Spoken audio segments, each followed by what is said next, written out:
Assalamualaikum warahmatullahi wabarakatuh. Nama saya Muhammad Alif Ashraf bin Roslam, bermetrikkan C19E0281 dari kelas SCF 1013, Sejarah Seni Lukis Malaysia.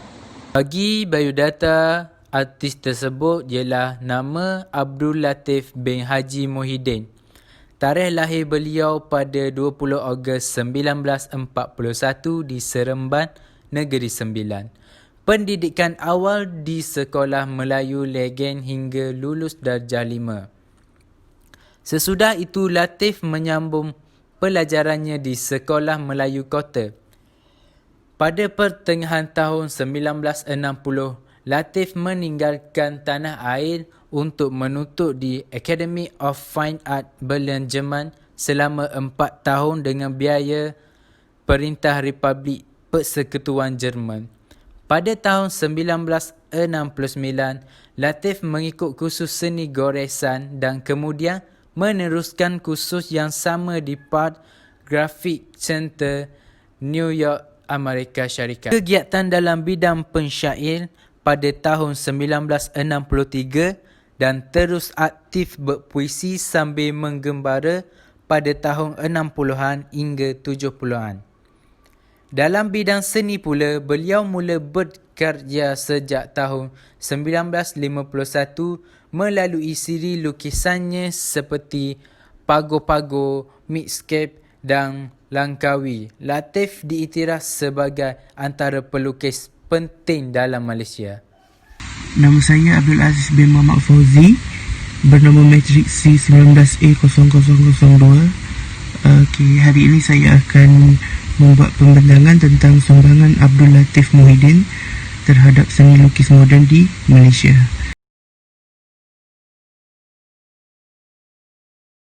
Yang pertama, Abdul Latif Muhyiddin ini pernah menghasilkan karyanya yang paling mahal yang berjudul The Putung The Stamp yang dihasilkan pada tahun 1996 yang mencatatkan rekod jualan yang tertinggi pada waktu itu sekitar RM800,000. Pelbagai lagi karyanya yang mencecah ribuan ringgit Malaysia. Okey, yang kedua, sumbangan Abdul Latif Muhyiddin ini terhadap seni lukis moden di Malaysia ialah beliau pernah membuat satu pameran di Eropah dan juga di Asia Tenggara. Okey, hari ini saya akan menunjukkan hasil-hasil karya beliau yang beliau bawa ke pameran di Eropah dan juga di Asia Tenggara. Jom saksikan.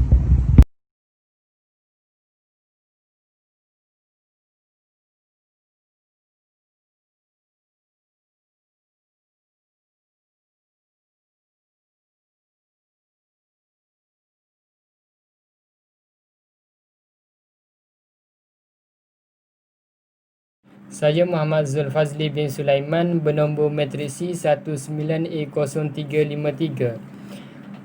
Okey, saya ingin mengupas sedikit sebanyak mengenai karya yang dihasilkan oleh Latif Muhyiddin.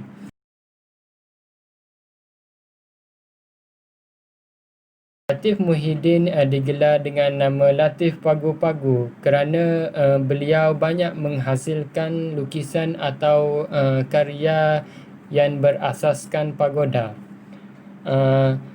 Gambar yang saya tunjukkan ini menunjukkan salah satu karya Latif Muhyiddin, iaitu karya yang bertajuk Pago-Pago pada tahun 1964. Karya tersebut menggunakan media cat minyak pada kanvas, dan seperti yang semua tahu, karya-karya yang dihasilkan oleh Latif Muhyiddin banyak menggunakan media seperti cat minyak. Melalui lukisan dan karya ini dianggap sebagai lukisan jiwa dan mata hatinya kerana lukisan ini adalah satu gambaran catan yang merakamkan kehidupan di sekitar Indochina. Segi penggunaan unsur dan prinsip-prinsip seni, Okey, berdasarkan karya tersebut, Latif banyak menggunakan unsur seni seperti garisan dan rupa. Okey, apa yang kita lihat melalui unsur garisan, iaitu terdapat garisan bergerigi yang bermaksud kesakitan, dan garisan beralun yang bermaksud gambaran lembut, dan juga ada juga garisan kasar yang memberi makna gambaran gagah dan kuat. Dan yang terakhir, terdapat juga garisan berserabut yang menggambarkan masalah atau bercelaru. Secara kesimpulannya, catatan ini banyak maksud tersirat dan mewujudkan kesatuan dari segi bentuk dengan baik. Itu sahaja sedikit sebanyak mengenai karya Latif Muhyiddin.